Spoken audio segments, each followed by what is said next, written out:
Madame, Monsieur, bonsoir, bienvenue dans notre journal régional édition de 19 heures. Nous sommes le dimanche 24 janvier, merci de nous être fidèles. La Guadeloupe qui s'engage, c'est sans doute même le signal que nous envoient tous ces jeunes qui ont répondu à l'appel du SDIS, le service d'incendie et de secours, pour devenir sapeurs-pompiers volontaires. Ils étaient quelques 1400 à avoir participé aux tests de recrutement physique et écrit qui se sont tenus en novembre dernier. Un peu plus de 250 ont été admis, répartis entre la Grande Terre et la Basse Terre. Aujourd'hui, la centaine de récipiendaires de la Grande Terre a été admis et reçu à la caserne centrale des Abîmes. Le reportage de Marc Cyril. Suite à des tests physiques et écrits d'engagement des sapeurs-pompiers volontaires du SDIS de la Guadeloupe, 117 candidats ont été retenus pour le groupement Grande Terre, c'est-à-dire toutes les communes de la Grande Terre, la Désirade et Marie-Galante. Alors, ces candidats ont réussi, donc on peut passer avec succès les tests physiques qui sont d'abord qui comportent des épreuves de natation, de gainage, de pompe, et également les tests de Kili et Cooper qui sont des tests de course. Ces candidats auront encore des tests à effectuer avant d'être véritablement sapeurs-pompiers volontaires. Là, ils sont effectivement en train de devenir sapeurs-pompiers volontaires, car avant de passer pompiers volontaires, il faut aussi qu'ils réussissent avec succès l'aptitude médicale. Donc c'est pour ça que le médecin-chef est avec nous, présent aujourd'hui. Et donc après, ils vont avoir une formation. C'est une formation d'abord en secours à personne, puisque le secours à personne représente plus de 75% de nos activités opérationnelles. Et le cœur de notre métier même, c'est l'incendie. Donc ils vont également avoir après 3 semaines de formation en incendie. Le SDIS est extrêmement fier de recevoir ces jeunes qui sont un exemple de citoyenneté, qui ont des valeurs de servir, d'aider les autres et de donner de leur temps. On voit bien que les pompiers ils sont souvent surmenés, qu'on les appelle à droite à gauche. Donc ça veut dire qu'ils ont besoin de nous. Et j'ai bien voulu participer à cette aventure pour pouvoir porter ma pierre à l'édifice. Donc voilà. C'est un honneur pour moi d'avoir été sélectionné pour continuer la formation de sapeur-pompier volontaire. Sapeur-pompier volontaire, c'est une activité qui me motive tout simplement parce que, étant étudiant, ça me fait avoir une activité tout d'abord physique et aussi me rendre utile pour la population guadeloupéenne. J'ai voulu être pompier volontaire parce que je trouve que la vie est importante. Donc secourir les autres, aider aussi les pompiers, c'est quelque chose de très important pour moi. Le 31 janvier, 141 candidats pompiers volontaires seront reçus au centre de secours de Saint-Claude pour le groupement Basse-Terre. L'actualité, c'est bien sûr en ce moment le carnaval et la grande parade du jour se déroule en ce moment même aux Abîmes. Elle sera marquée, comme de coutume, par le grand concours des groupes à pied. Mais il a aujourd'hui été beaucoup question de sécurité et c'est une constante préoccupation des organisateurs du carnaval 2016. La sécurité d'un défilé de carnaval est assurée par des bénévoles, mais aussi des professionnels de la sécurité. Ils reçoivent une formation de premier secours par la Croix-Rouge et par le SDIS. Cette année, ils sont à 73 adhérents à la FGC pour pouvoir assurer la sécurité des carnavaliers et dans le circuit du carnaval. Et chaque commune nous demande un nombre maximum, soit de 60, soit de 70, parce qu'on nous demande de toujours doubler les postes par binôme. Donc chaque poste, le barriérage, c'est par binôme. Donc pour bien sécuriser et bien surveiller, faire la surveillance aussi qui est important. Notre but, c'est de sécuriser le carnavalier, sécuriser le public et sécuriser nous-mêmes. Cette sécurité est assurée aussi par des sociétés privées. Leur tâche est bien définie par la municipalité. Nous avons une quarantaine d'agents de sécurité. Nous sommes essentiellement à l'intérieur du stade. Nous assurons la sécurité vraiment dans le stade.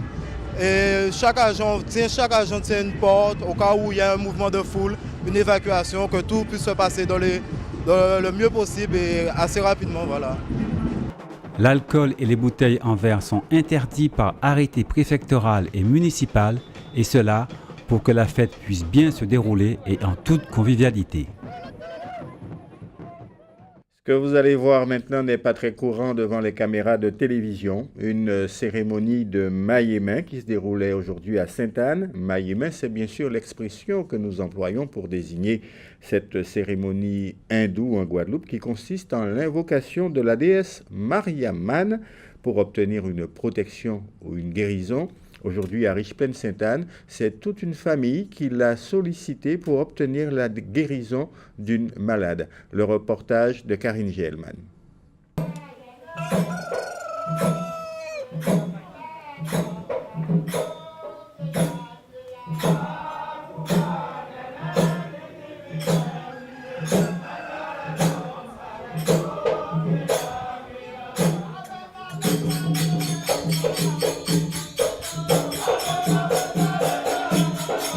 Soigner sa sœur malade, un homme a fait appel à Ketel Lachuman pour une grâce à la déesse Mayémin.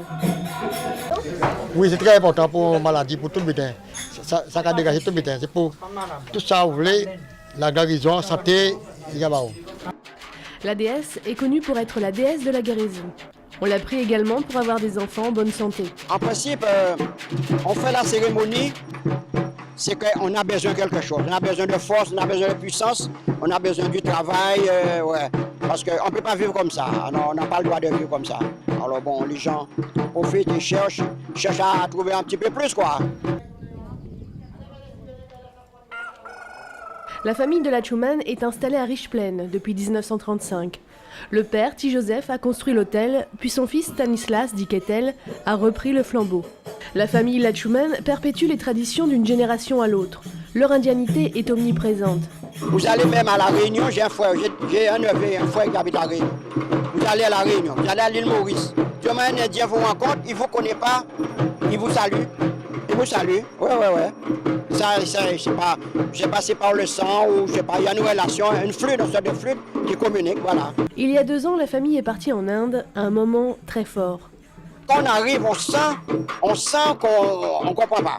Si vous allez en Inde, vous allez voir, vous changez carrément. Ouais. C'est formidable ça, c'est formidable. Moi, je suis couché, je fais comme le pape, je suis couché par terre, j'ai embrassé la terre. Ça c'est...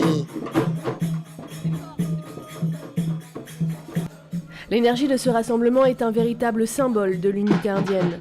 Avant de s'éclipser de la cérémonie, le prêtre André Namougon, l'un des plus anciens de Guadeloupe, nous a offert ce chant. Un chant pour guérir un enfant malade.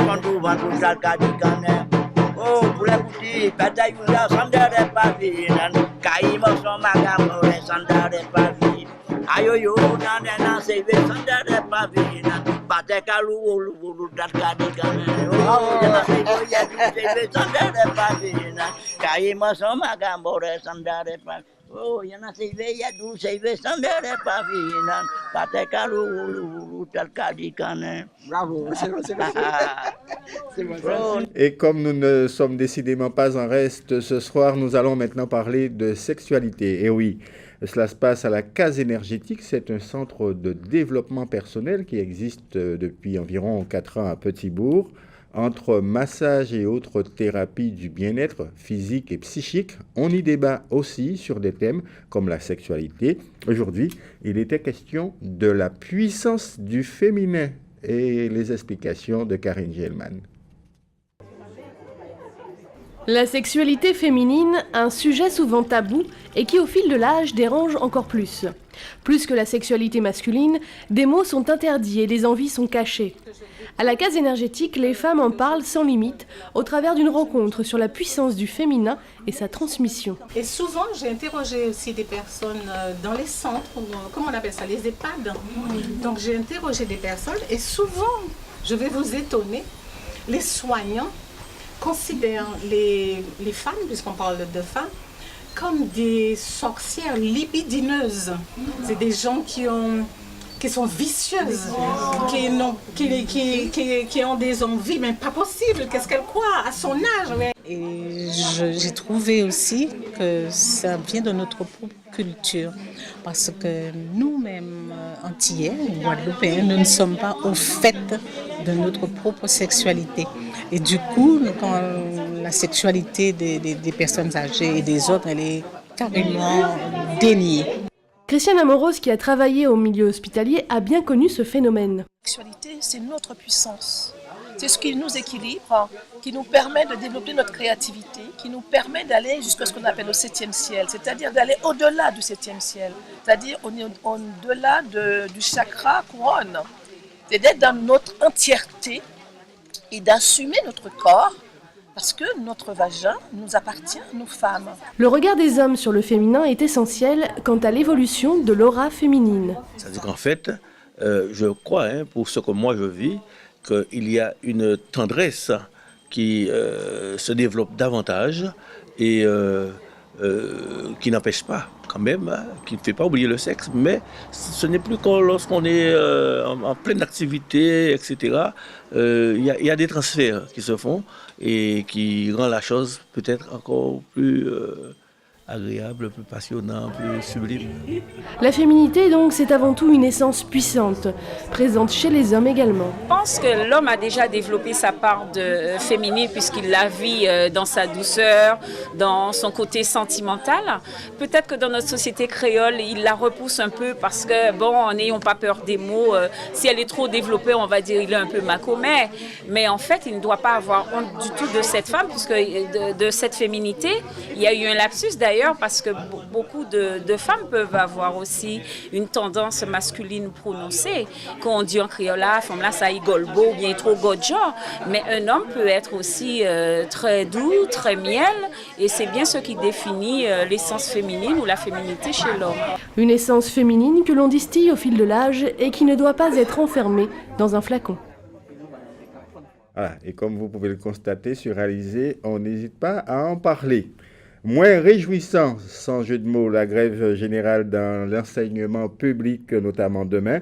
Une grève reconductible initiée par l'intersyndicale constituée de 6 organisations enseignantes et des 2 principales fédérations de parents d'élèves. C'est un mouvement qui entend s'opposer aux restrictions de postes d'enseignants annoncées par le ministère pour l'année scolaire 2016-2017. Notre page Caraïbes ce soir sera exclusivement consacrée à la crise haïtienne, car comme vous le savez, il n'y a donc pas eu de second tour de l'élection présidentielle initialement prévue aujourd'hui, car le Conseil électoral provisoire a annoncé son second report, il y a tout juste 48 heures. C'est un Caraïbes spécial Haïti que nous vous présentons aujourd'hui en raison des graves manifestations qui se déroulent en ce moment sur l'île. Jeudi, le président Michel Martelly avait annoncé le maintien du second tour des élections du dimanche 24 janvier pour se raviser dès le lendemain en raison d'incidents et d'actes violents. Ce deuxième tour devait opposer Jovenel Moïse, le candidat soutenu par Michel Martelly, à Jude Célestin. Ce dernier avait obtenu 25% des voix au premier tour contre 33% pour Jovenel Moïse. Jude Célestin avait dénoncé un coup d'État électoral, annonçant qu'il allait boycotter le second tour, déjà reporté une fois, car initialement prévu le 27 décembre dernier. Une commission électorale indépendante a reconnu que le premier tour de scrutin avait été entaché de graves irrégularités. Suite à l'annonce de cette annulation, des manifestants ont pris d'assaut les rues de Port-au-Prince pour dénoncer les manœuvres électoralistes et appeler au départ imminent du président actuel, Michel Martelly, censé quitter son poste le 7 février prochain. La communauté internationale a lancé un appel au dialogue et au calme en Haïti. Un gouvernement intérimaire pourrait prendre en charge la gestion des affaires courantes. Le commandant général des forces armées de la République dominicaine, le major général Joseph Matos de la Cruz, s'est rendu sur la zone frontalière avec Haïti pour superviser les mesures de renforcement de la sécurité et le déploiement de nouveaux militaires. Le général indique ne ménager aucun effort ni ressources pour préserver et protéger sa frontière. Il informe avoir reçu des instructions précises du ministre de la Défense, le lieutenant général Maximo Muñoz Delgado, de continuer à assurer et intensifier les opérations militaires au regard de la situation de crise que traverse Haïti. Des logements sont en construction près des points stratégiques de la frontière afin de loger les militaires dominicains et assurer la garde de façon intensive. Le général souhaite que ces mesures de contrôle tout au long de la frontière garantissent la tranquillité des Dominicains et que l'ordre soit maintenu.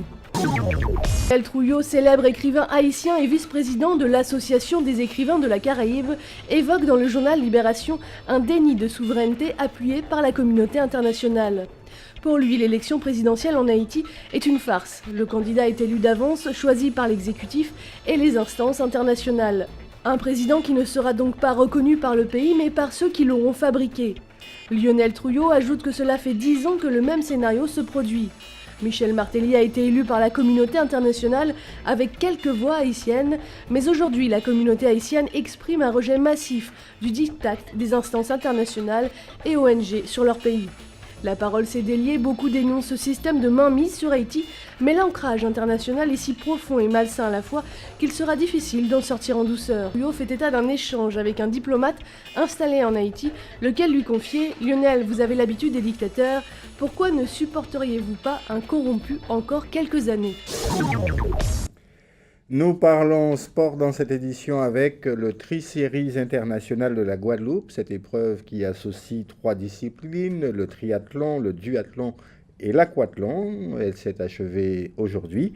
La dernière étape était en fait un triathlon entre le Gosier et les Abîmes. C'est le Guadeloupéen Olivier Noglotte de l'ASC Vétiver qui s'est imposé, mais au classement général final de l'épreuve sur ces 2 jours, le grand vainqueur s'appelle Clément Brière. Il était très attendu car ce jeune Français est déjà auréolé du titre de champion du monde de Xterra des moins de 24 ans. C'était en 2013. À l'issue de sa victoire, Muriel Barlagne a recueilli les impressions de Clément Brière. C'était assez compliqué à gérer, il fallait tout s'enchaîner assez vite.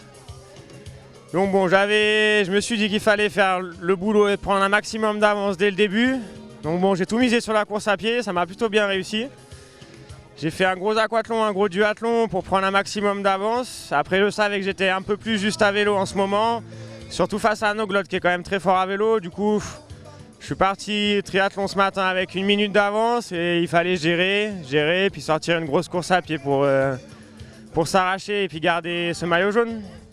Ouais, je suis très satisfait. C'était, en plus de la victoire, c'était vraiment une grosse partie de plaisir.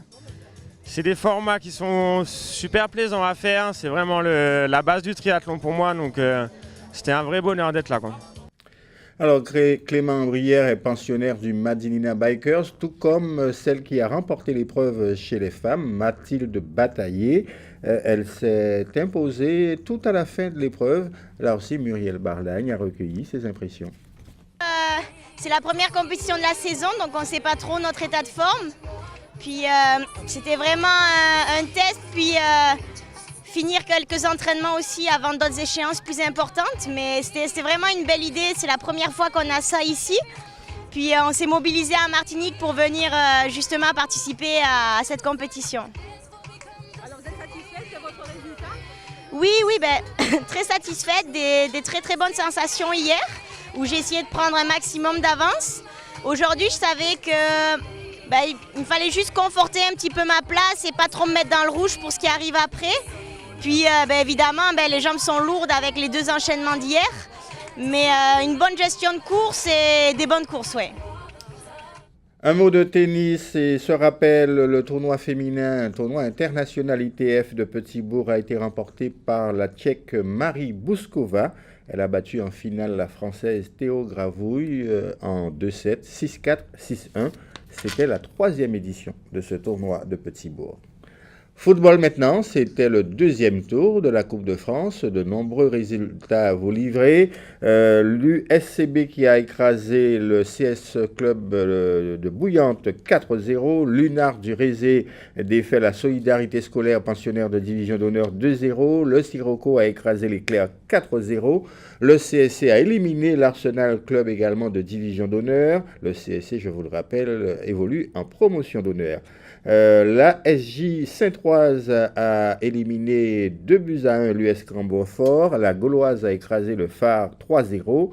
L'AS Gosier, encore une défaite là d'un club de division d'honneur. L'AS Gosier a défait le Red Star 3-2. Écrasante victoire de la nouvelle association Jeunesse Évolution 4-0 contre la JTR. La Juventus difficilement se défait du Rapid Club 1-0. Le Cactus a été défait par le Racing Club de Basse-Terre, un ancien pensionnaire de l'élite 2-0. Le CSM, c'était la principale et la grosse confrontation de ce 2e tour. Le CSM a défait une nouvelle fois l'Étoile de Morne-à-l'Eau 2-1 et ce dernier résultat, le leader du championnat de division d'honneur, l'USR, qui a tout simplement éliminé sèchement l'Intrépide de Sainte-Anne 3-0. Pour refermer cette édition, nous allons parler de tradition roulée en temps longtemps. C'est l'intitulé d'un rassemblement culturel qui s'est déroulé tout au long de la journée au Moule. Ses organisateurs, les Baroudeurs, c'est une association de Beuty-Rand, ont voulu mettre ainsi à l'honneur des pratiques anciennes qui font partie bien sûr de notre patrimoine. Cela va de la fabrication du fameux balier bocase jusqu'aux méthodes de la bourre. Muriel Barlagne. J'enroule la feuille. Apprendre à fabriquer un balai traditionnel de façon artisanale, c'était le thème de l'un des ateliers proposés par l'association de Beuty-Rand, les Baroudeurs, dans le cadre de Roulé en temps longtemps. L'un des temps forts de la manifestation Le Moule en héritage, mise en place par le service culturel de la mairie. C'est Michael Flessel qui était chargé de transmettre ce savoir-faire. La fabrication d'un balai à base de produits totalement naturels. Alors, il faut 5 feuilles de latanier, il faut un bâton qu'on appelle bâton de tillefeuille et il faut une corde qu'on appelle liane molle. Un peu plus loin, on pouvait découvrir des méthodes anciennes de plantation de la canne, à une époque où on utilisait encore des charrues et des bœufs pour labourer.